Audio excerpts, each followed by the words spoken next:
자, 저도 마찬가지지만 학생 여러분이 쉽게 내 것으로 만들기에는 좀 부담스러운 내용이 되겠죠. 자, 세 가지 조건입니다. 이 세 가지 조건으로 판별하는 방법을 그래프의 위치 변화 하나하나 과정과 더불어서 단계 이해할 수 있도록 설명했으니까 이제 내 것으로 만들어서 실력 향상, 성적 향상. 자, 갑시다.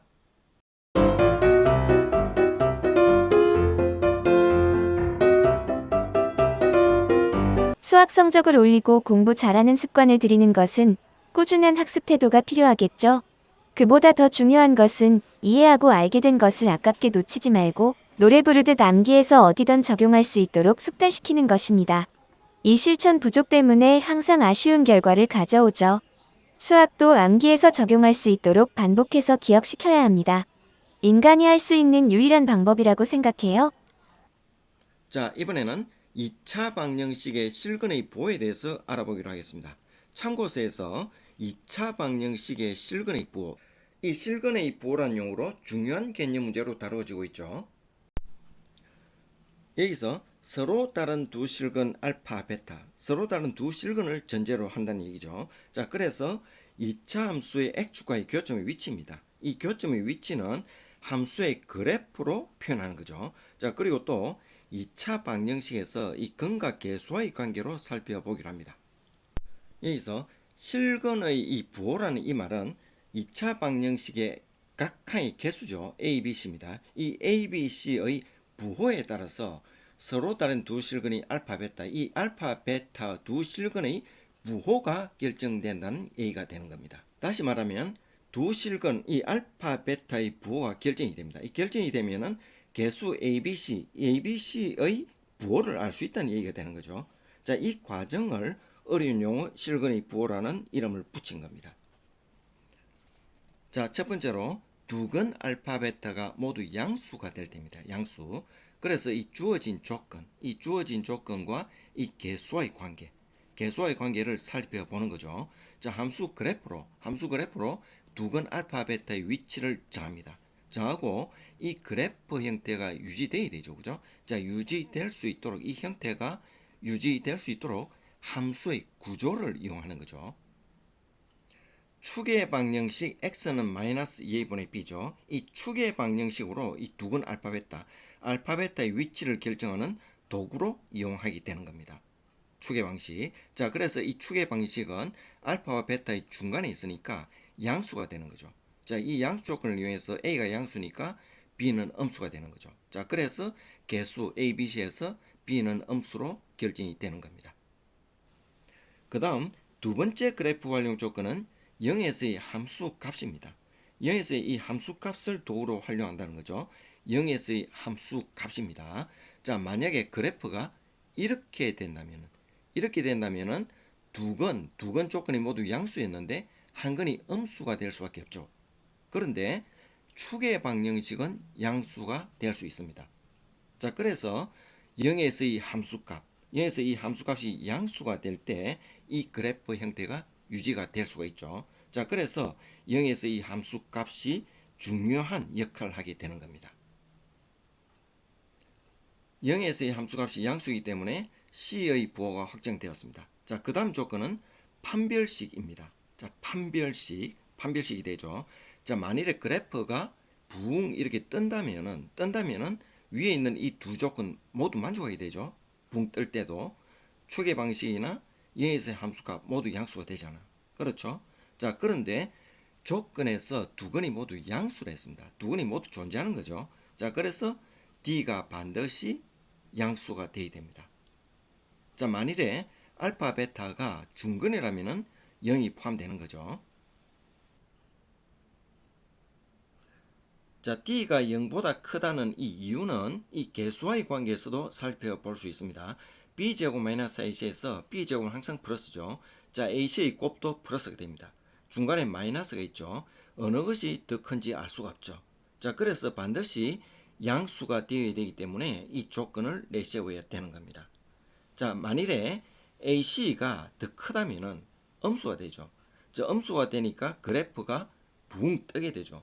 붕 뜨게 되니까 이 그래프를 알파, 베타가 존재할 수 있도록 아래로 내려야 되죠. 자, 내리기 위해서는 0보다 큰 조건을 세워야 된다는 얘기가 되는 겁니다. 그리고 이 두 건이 모두 양수라는 조건에서 B가 음수가 되고 C가 양수가 된다고 했습니다. 거꾸로 A가 양수가 되고 B가 음수가 되고 C가 양수가 된다는 이 조건이 주어지면은 이 두 건이 모두 양수가 된다는 말과 같게 된다는 겁니다. 자, 중요한 포인트가 되는 거죠. 자, 이번에는 2차 방정식의 근과 개수의 관계에서 각하의 개수인 ABC의 부호를 관찰해 보는 겁니다. 두 건의 합은 마이너스 A분의 B죠. B의 부호를 관찰하는 거죠. 그래프에서는 추계 방식입니다. 이 추계 방식에서 B의 부호를 관찰하는 것과 같은 의미가 있는 거죠. 자, 그리고 두 건의 곱입니다. 두 건의 곱은 그래프에서는 0에서의 함수값이 되는 거죠. 0에서의 함수값에서 C의 부호를 관찰하는 것과 같은 의미가 있는 겁니다. 자, A분의 C에서 C가 양수가 된 거죠. 자, 따라서 두 건의 합과 두 건의 곱에서 각 항의 개수의 부호를 관할 수 있게 된다는 얘기가 되는 겁니다.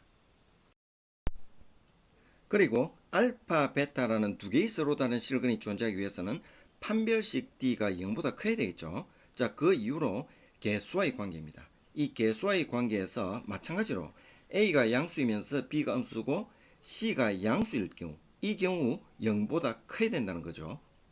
자, 정리를 해보면은 근과 개수의 관계에서 본다면은 두 근의 합과 곱, 두 근의 합과 곱으로 부호를 조사함과 동시에 두 근이 존재해야 되죠. 존재해야 되기 때문에 D가 0보다 커야 된다는 이 조건을 세우게 된 거죠. 그래프로 본다면은 근의 위치, 이 근의 위치의 그래프가 존재해야 되죠. 자, 존재하기 위해서는 살펴보는 조건입니다. 이 조건이 추계 방정식, 그리고 0에서의 함수값, 그리고 판별식이죠. 이 세 조건을 활용한다는 겁니다. 자, 이해했으면은 바로 사용할 수 있도록 기억시키고 암기해야 되겠죠. 자, 이제 두 번째로 두 건의 부호가 다를 때입니다. 자, 이때는 두 가지 그림이 나타날 수 있죠. 이제 양수의 근입니다. 양수의 근이 음수의 근 절대값보다 크죠. 클 때와 작을 때입니다. 두 가지로 나눠지죠. 자, 이때 결정적 역할이 추계 방식이죠. 추계 방식입니다. 추계 방식이 오른쪽에 있을 수 있고 왼쪽에 있을 수 있겠죠. 그죠? 자, 따라서 B의 부호가 결정이 되게 됩니다. 자, 경력이 좋은 학생은 이 B의 부호를 보고 결정된 B의 부호를 보고 추계 방식 위치를 추적할 수 있죠. 그죠? 그래서 거꾸로 그래프의 개형을 그릴 수 있겠죠. 그리고 0에서의 함수값이 음이 된다는 것을 조건에 추가해야 됩니다. 자, 왜냐하면은 만일에 추계 방식이 양수라고 한다면 이 조건만 있으면 알파, 베타가 모두 양수가 될 때도 추계 방식이 양수가 될 수 있죠. 그런데 조건이 두 건이 부호가 다르다 했죠. 그죠? 다르기 때문에 다르기 위해서는 이 그림을 만족시키기 위해서는 반드시 0에서의 함수값이 음수가 되어야지 이 그림이 유지가 되는 거죠. 그렇지 않으면은 알파, 베타가 모두 양수일 때도 추계 방식 조건은 성립되니까. 그렇죠? 역시 마찬가지입니다. 자, 이제 세 번째 조건인 판별식을 관찰해 봅니다. 자, 그런데 이 판별식은 고려할 필요가 없습니다. 왜냐하면은 항상 성립하기 때문이죠. 부호가 다른 두 실근을 했습니다. 부호가 다른 두 실근이기 때문에 그래프 구조가 서로 다른 두 실근을 갈 수밖에 없죠. 자, 0을 기준으로 좌우에 존재해야 되죠. 자, 그래서 항상 서로 다른 두 실근을 갈 수밖에 없는 구조가 됩니다. 그래서 항상 성립하는 거죠. 자, 그리고 이 개수와의 관계에서도 살펴보면은 AC의 곱이 마이너스가 되니까 전체가 양이 될 수밖에 없는 구조가 됩니다. 자, 그래서 반드시 그래프 구조상 서로 다른 두 실근을 가지게 된다는 얘기가 되는 거죠. 자, 이제 근과 개수와의 관계에서도 마찬가지로 항상 서로 다른 두 실근을 가지게 되기 때문에 두 근의 합과 곱의 관계만 살피면 조건을 만족하게 됩니다. 자, 이제 세 번째로 두 근이 모두 음수일 때입니다. 첫 번째로 두 근이 모두 양수일 때를 했죠. 양수일 때와 똑같은 방법으로 설명할 수 있습니다.